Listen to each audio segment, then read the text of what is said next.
Hello everybody. Hope you all had a fantastic weekend. Let's start the morning meeting. Today's the day we get the US non-farm payrolls, a crucial economic indicator, obviously.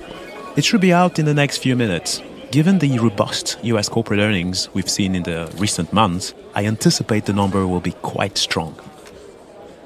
I'm not so sure, Kokou. The recent jobless claims and manufacturing data were a bit concerning. But what do I know? My insights are only as good as the data I'm fed. You are the expert here. Well, this is why there is a market, Siri. Everyone has different views, opinions, and expectations. People agree to agree or agree to disagree. And you know what? What? I can agree to disagree with the expert? Everyone can get it wrong, no matter how smart they are. What matters in the end is to be right more often than you are wrong over time.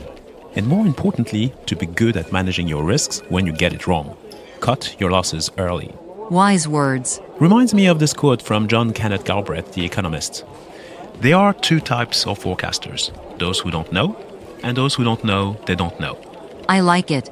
Just wait a second, Siri. Speaking of forecast, let me just have a quick check with Peter here.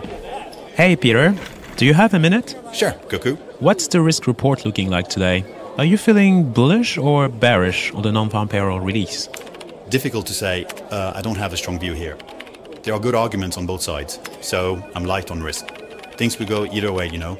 An habitual beta, short vega, but long gamma.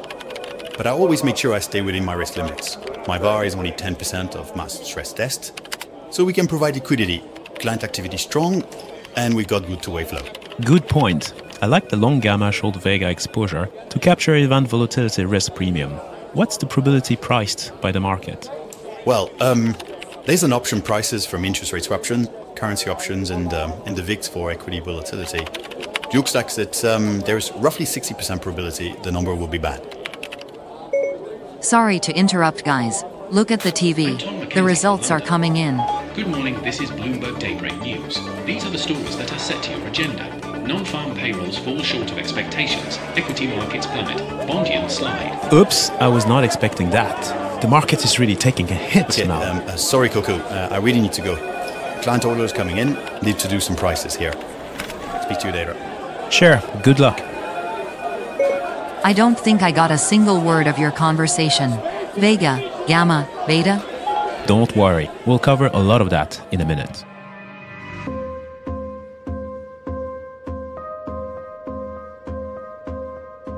Welcome to 2050 Investors, the podcast that deciphers economic and market megatrends to meet tomorrow's challenges. I'm Kokou Agbo-Bloua. I head up economics, cross-asset and quant research at Société Générale. In this episode of 2050 Investors, we investigate global markets, investment, and risk management. From managing multi-asset portfolios to running a portfolio of businesses, we explore the age-old question: does taking on greater risks truly result in higher return over time? What are the advantages and limits of stress tests, cross-asset correlation, value at risk, and heteroskedasticity? Finally, we explore whether the rise of machines and algorithmic trading could amplify systemic risks and lead to the next black swan. And to further explore the complex world of risk management, today we are joined by Hatem Mustapha, co-head of global markets at Société Générale. Hatem will share his unique insights in running a global markets platform and how to navigate the evolving world of risk management. Let's start our investigation. Markets and trading floors are noisy, intense, and as usual, slightly chaotic. Yes, you're right. This is a good example of risk events in markets. Economic data, corporate earnings results, geopolitics, etc. A disappointing jobs report and suddenly, the whole world's on fire. Bond yields are plunging, equity markets are crashing, and investors are panicking as they fear a recession will inflict more losses on their investment portfolios. But sometimes markets do overreact. Main Street, also known as the real economy, and Wall Street, the world of financial markets, are not always in sync. Markets reflect the current health of the economy, but also anticipate the potential risks in the future. In other words, they constantly incorporate the probability distribution of any outcomes in the prices of financial assets. You mean like the precogs in the film Minority Report, who can predict future actions and events before they are committed? In a sense, yes, but unlike precogs, markets often get it wrong. What's interesting is that asset prices can in turn influence the real world too. George Soros called it reflexivity. An article from Investopedia.com defines the theory of reflexivity in economics as a feedback loop in which investors' perceptions affect economic fundamentals, which in turn changes investors' perception. Irrational exuberance in a bullish market, for example, can boost confidence and push businesses to invest and consumers to spend. It increases what economists call the marginal propensity to spend. Similarly, market crashes can jeopardize companies' ability to finance themselves, leading to lower confidence in the future and reduce hiring and investments. A sort of self-fulfilling prophecy. Are you humans seriously okay? Or is this one of those virtual reality games where you all pretend the world's ending? Siri, it's not a virtual reality, although some days it does feel like it. Markets move based on what might happen, but there's a method to this madness. Let me explain. First, what is risk? Humans have evolved to avoid it. Think about Darwin and his theory of evolution by natural selection, the survival of the fittest. Those who took too many risks didn't get the opportunity to pass on their genes to the next generation. Nevertheless, risk was a relevant driver for exploring new lands and finding new ways to upgrade tools, migrate, farm, and so on. After all, a healthy dose of risk aversion is ingrained in our DNA. But in modern times, taking calculated risks is essential, not simply in finance, but in business and in life. Ah yes, calculated risks. Like starting a new relationship. There's a possibility it doesn't work out, or you might just find companionship and true love. Didn't know you were such a hopeless romantic, Siri. I get your point though. But when we talk about risk in financial markets, we are using tools to measure it, not just relying on gut instinct. One of the most basic tools is the capital asset pricing model, or CAPM. It is a framework that describes the relationship between risk and return. The idea is simple. The more risk you take, the more return you should expect. But measuring risk isn't easy. It's a mix of math and human emotion. Human emotion? My favorite irrational force. Please, go on. Emotions are powerful indeed.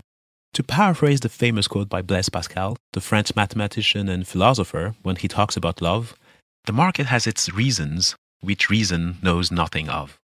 Well put. The book Manias, Panics and Crashes, A History of Financial Crashes is also a great read to explore the irrational rise and fall in asset prices. Very insightful indeed, Siri. Now, there are a couple of ways to measure risks, and this article from Investopedia, entitled Common Methods of Measurement for Investment Risk Management, goes through some important concepts. Let's begin with standard deviation, which is usually a good metric to measure the risk of an asset. It tells us how much a stock price swings around its average price. Metaphorically, it's something like a financial seismograph. It measures the tremors in an investment's performance, helping anticipate earthquakes in portfolios or assets. It's often used to gauge the historical volatility of an investment relative to its annual rate of return. For instance, a stock with a high standard deviation experiences greater volatility, thus making it riskier. Roger that. Standard deviation is calculated by looking at the differences between the daily returns and the average return, squaring those differences, adding them up, and then taking the square root of that sum, divided by the number of days. Easy peasy. I could write a Python code to do that. Yup, that's exactly how risk management tools are designed. So this number is often annualized by multiplying it by the square root of 252, which is equal to about 16. And by the way, 252 is the number of working days in a year. So, an asset with an average daily fluctuation of plus or minus 1% has a volatility of roughly 16%. A tech stock that is more volatile with swings of 3% on average will have 3% times 16 equals 48% volatility. Exactly. In addition to standard deviation, there is the famous fear index called CBOE Volatility Index, or the VIX index. The VIX measures the market's expectation for volatility for the S&P 500 index over the next 30 days. So, a VIX index at 16% means 1% average daily price swings expected over the next 30 days for the S&P 500. Is that a good number for sentiment? Yes, between 10 and 19% sunshine expected for markets.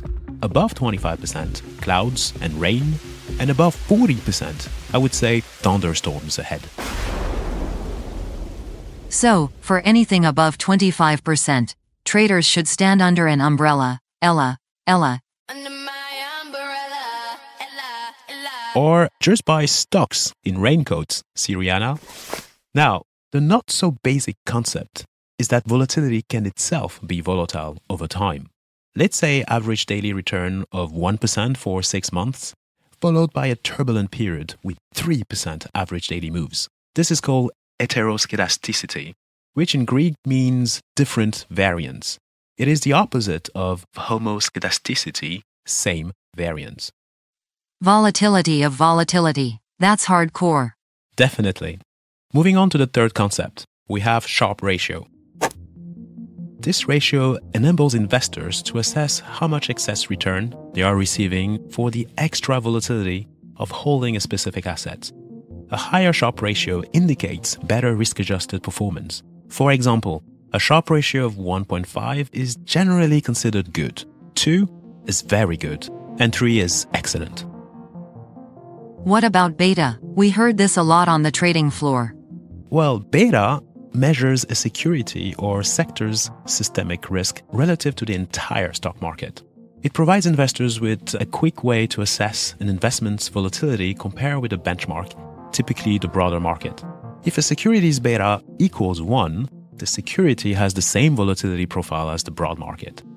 If its beta is equal to 2 or minus 1, it simply means the security should move up by 2% or minus 1% if the market moves up by 1%. And beta is equal to the covariance between the stock returns and the market returns divided by the variance of the market returns. Not sure I've understood everything, but I get the idea. Okay, let's finish with one last but important concept for risk management. It's the value at risk, or VAR. VAR? Is that a Nordic god with a hammer?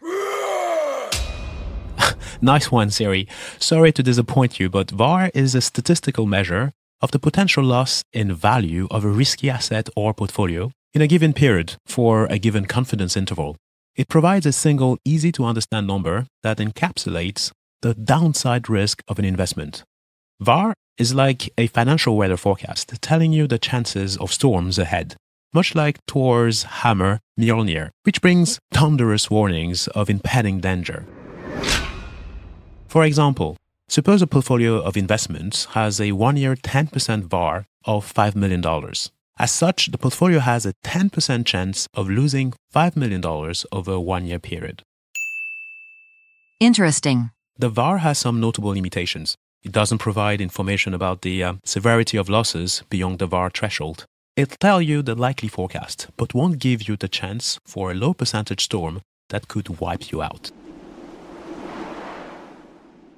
So, these tools give us a sense of what we could lose, but even then, as we are not precogs, we can't perfectly predict how people will react when they see dark clouds forming. So do we need more sophisticated tools? There are plenty more, such as CVAR, Delta, Gamma, Vega, VOMA, VANA, Rho, expected shortfall, and the list goes on. But what matters is to understand the psychology of markets and the pricing of risks in times of fear versus greed or bull versus bear markets. You mean swings between too much or too little risk aversion? That's correct. Imagine you're offered $100 with 100% certainty or $200 with a 50% probability. What would you take? Well, I'm a machine that likes to take risks, so I'd do the maths and pick the $200 with 50% probability. But you humans? I bet most of you would settle for $100. Most likely. Humans, on average, prefer certainty. even if it means giving up a chance at something better. That's risk aversion at work, and it's hardwired into us. However, in bull markets, investors can behave irrationally and take on too much risk even if the odds are against them. When asset prices go up for too long, they can be perceived as a safe bet, even though they are more susceptible to crash. A good example was the house price bubble that ended with the great financial crisis in 2008. But doesn't more risks mean more returns? Well, not necessarily. In some cases, more risk can lead to lower returns when the risk is mispriced. However, taking no risk at all for too long can be worse because of the opportunity cost. Entrepreneurs, traders, risk-takers, for example, thrive on risk because they know that failure is just part of the journey to success. Yes, the glamorous, fail fast culture of startups. True. Risk-taking, whether in startups, business, markets, or in life, is what drives innovation. Without it, progress stalls. Yet, as markets become more automated, we're seeing machines take on more of that risk. Algorithmic trading, for example, is now responsible for a large portion of global market activity. This reminds me of the 2010 flash crashes. One little glitch and it's like someone rebooted the Matrix. The black cat walks by twice and suddenly, we get a black swan. Exactly. Flash crashes are perfect examples of how complex systems can spiral out of control. And this brings us to Nassim Taleb's concept of the black swan, those rare, unpredictable events that have catastrophic consequences. Yeah, but you humans have a knack for ignoring the risks that matter most. Like, I don't know, destroying the planet? You're not wrong, Siri. We covered this in our episode on green swans. Remember? Climate change is a systemic risk that financial markets and risk models are only now beginning to fully grasp. And speaking of global challenges, we've got a guest today who knows a thing or two about risk in global markets. Let's continue our investigation on risk management in financial markets with Hatem Mustapha, co-head of global markets at Société Générale. Hello, Hatem. Thank you so much for joining the show. So let's first kick off with the current market environment. Could you describe the current landscape in global markets and how it differs from the past? Hello, Kokou. Thank you for the invite. It's my pleasure. Over the 4 last years, we had several events and dynamics which impacted the global markets. The type of events that we faced, they're obviously by definition, they are new. But when we look to the type of crisis, actually, all of them, they are in the usual categories of events. You can mention the geopolitical type of crisis with the Ukrainian war and the Middle East crisis tension, the macro and economic dynamics with inflation shock, the growth concern, all the discussion about soft landing, hard landing, no landing, and how the central banks address this with monetary policy. You can also think about the AI bubble. You can make a parallel with the internet bubble in 2000. Maybe if you wanted to find something really new in terms of crisis is the pandemic itself, obviously, which was a huge shock for the market. But even this one, if you go back very, very far in the past, you can make a parallel with the Spanish flu. So at the end, globally, I would not say that something really new happened in the market in terms of type of events. What was really new for me over the last few years is how the market reacted to these events, how the shocks propagated, and the speed at which the market moved both ways to react to the event, to the news, and then to recover. Typically, if we take the example of what happened this summer with the crisis in Japan, with the Nikkei down 12%, we saw the VIX jumping from 15 to 65% overnight, which is a very large move. And then it took the markets few days or maybe 2 weeks max to recover and to normalize to the previous market. Yeah, excellent points, because this is an interesting description of volatility itself becoming volatile.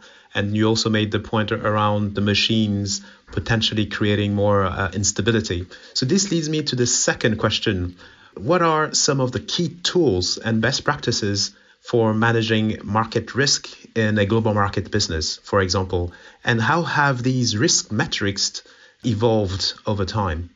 Traditionally, risk management models are mainly based on historical observations. That's the basic approach. So it would be statistical analysis with different severities, which correspond to different statistical confidence interval levels. So we would have VAR, value at risk, which correspond to events that could happen a few times a year. Then stress test, which is more extreme type of shock, more severe, which would happen around once every 10 years. We call them decennial shocks. This type of approach is maybe the more established and the more known in the market. And it's actually quite intuitive and easy to apprehend because people will kind of look to the past and try to find extreme scenarios. But this approach has a blind spot because history, as we know, can repeat itself, but sometimes it does not repeat itself.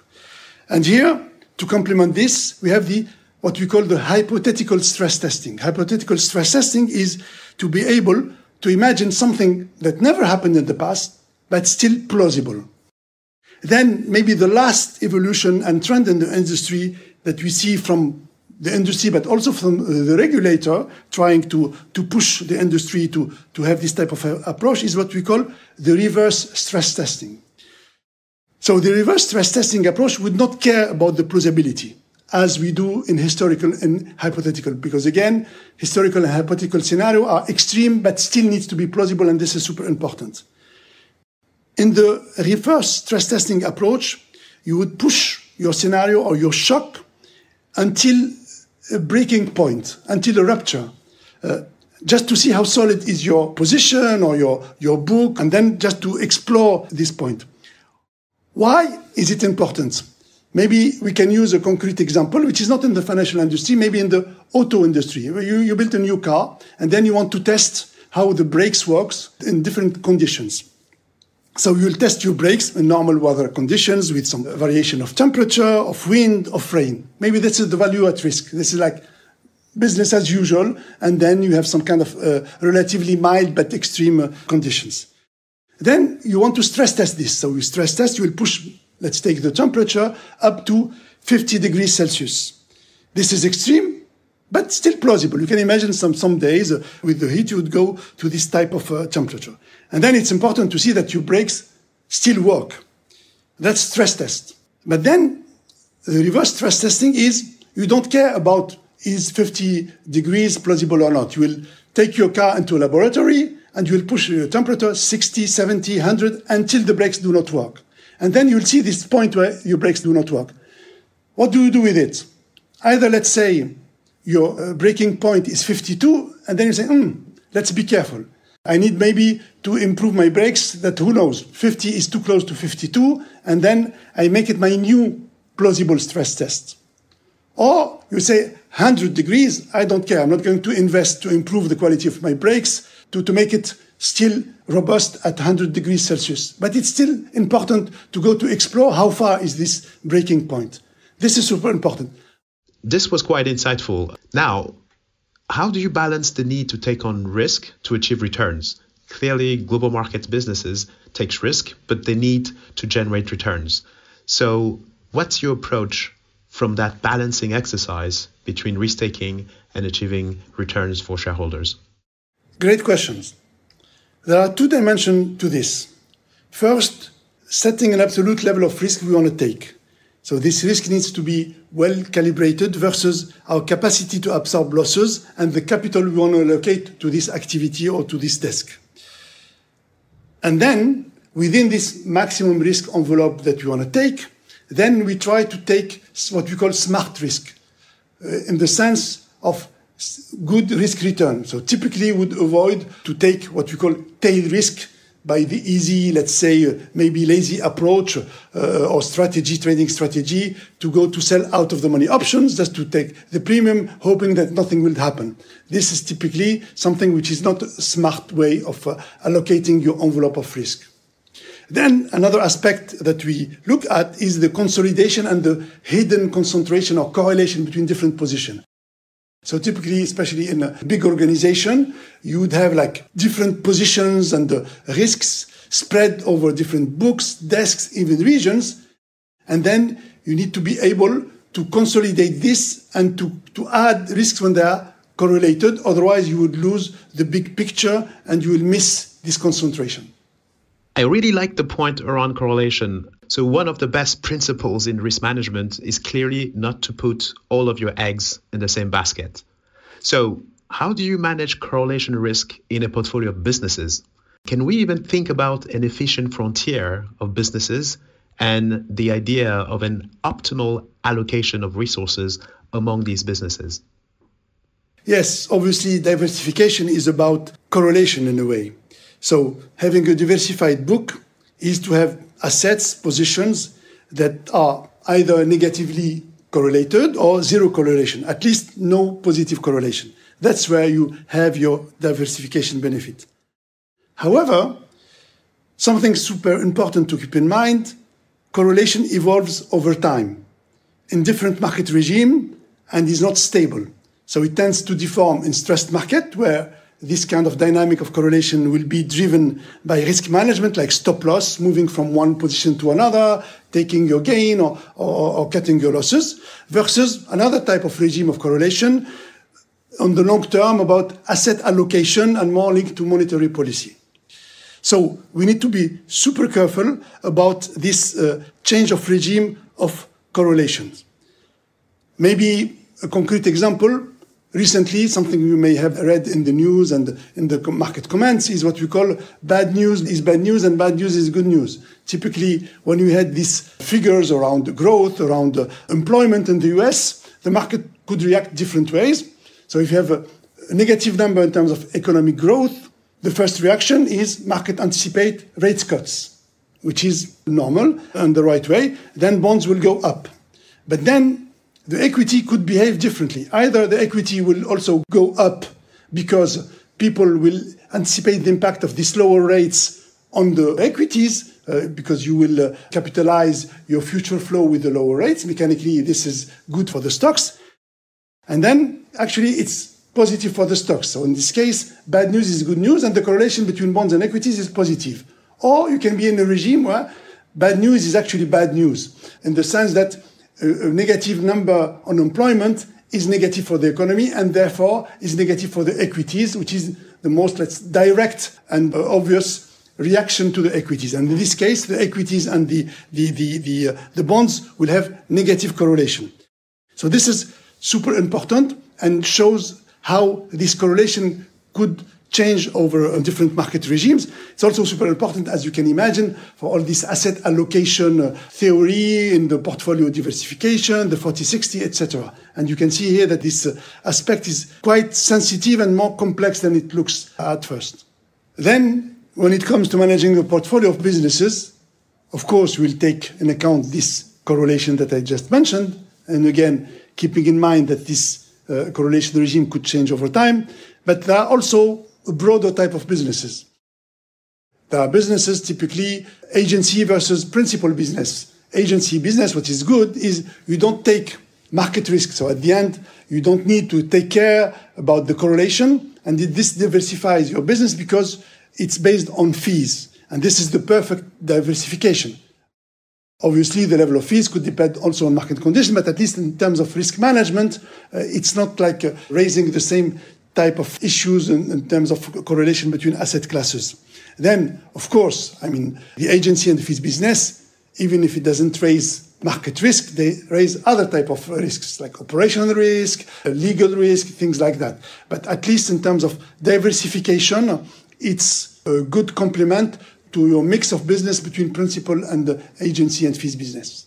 So this leads me to another question. Clearly, things don't always go according to plan. So in your personal experience, what are some of the common mistakes that people make when it comes to risk management? Actually, there are a lot of mistakes that you can make by doing risk management. I start with the obvious one and back to something I mentioned at the beginning is around these hypothetical and historical scenarios. So to think that history only repeats itself is the first mistake. And you need to also think about hypothetical scenarios and not ignore that new things could happen that you never observed in the market. The second mistake would be to assume that the correlation is the fixed input of the model and do not change over time. That's also something that we already discussed. Maybe, and this would seem more surprising and more, is to be too conservative. It looks good to be conservative, it's fine, but being too extreme in your shocks, in your scenario, it's a kind of lazy approach, because at the end, you're just covering about what could happen in the future, and it's easier then to find the right balance and to fine-tune this kind of point of extreme but still plausible.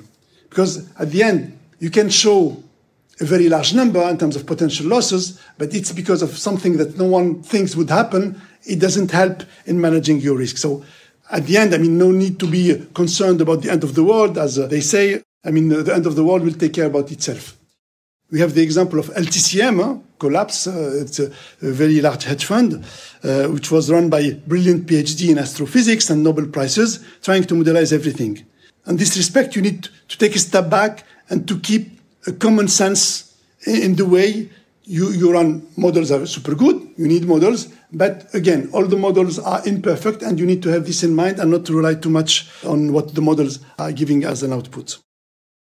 Last, actually, is to have the illusion that the list I just mentioned is exhaustive. So to remain humble and to use a quote from you, Kokou, that I heard, we don't know what we don't know. So at the end, the mistakes that you may make, actually, we don't know them yet, but we will see them in the future. Yeah, brilliant point. I think this is the known unknowns and the known known, and the list goes on. So this brings me to another simple questions. You mentioned clearly machines, models that can't predict every scenarios. How do you see the role of machines, and in particular, artificial intelligence, in the future of trading and risk management? Actually, AI is already playing a role in trading and risk management. AI today can help predict flows, market moves, and therefore improve risk management. However, even if they are used and they are helpful, they have their limits. And back to something we discussed before, most of AI models rely on history and patterns that you observe. They have the same blind spot in a way than historical scenarios, and tend to ignore hypothetical scenarios. Unless we imagine one day that what we call generative AI would imagine things that never happened, but we are not there yet. Also, we must remember that markets are sometimes driven by emotions and irrationality, which are very humans. So this part, the machines and the AI will not be able to replicate. Even if some other type of typical human behavior, like herd mentality, could be replicated by AI. Then I would finish with a quote from a famous fund manager, Paul Tudor Jones, who once said, "No man can beat a machine, but no machine can beat a man with a machine. Therefore, human input will always be necessary." Brilliant. I love this quote, and I can clearly see that our audience will be happy to see that humans will still have a role in the futures of global markets. So this leads me to a final question to end this interview. To conclude, Hatem, what keeps you awake at night? Actually, not market risk, my kids. Brilliant. Thank you so much for your time. It was a very insightful discussion. Thank you, Kokou, for the invite again. Thank you. To conclude, here's something to remember. Life is about taking calculated risks. Without risk, there is no reward. But understanding the balance between the two, that's the key to success. Whether you're trading derivatives, trying to find love like Siri, or trying to save the planet.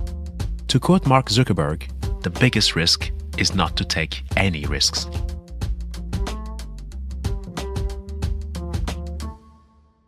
And if you mess up, well, at least you'll have a good story to tell in a podcast.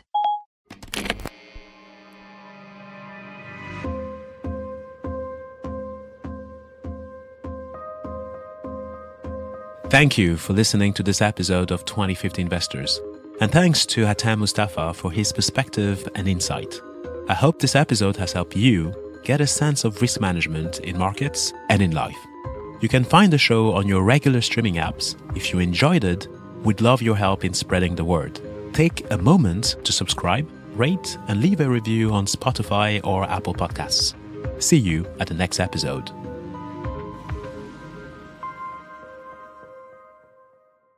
While the following podcast discusses the financial markets, it does not recommend any particular investment decision.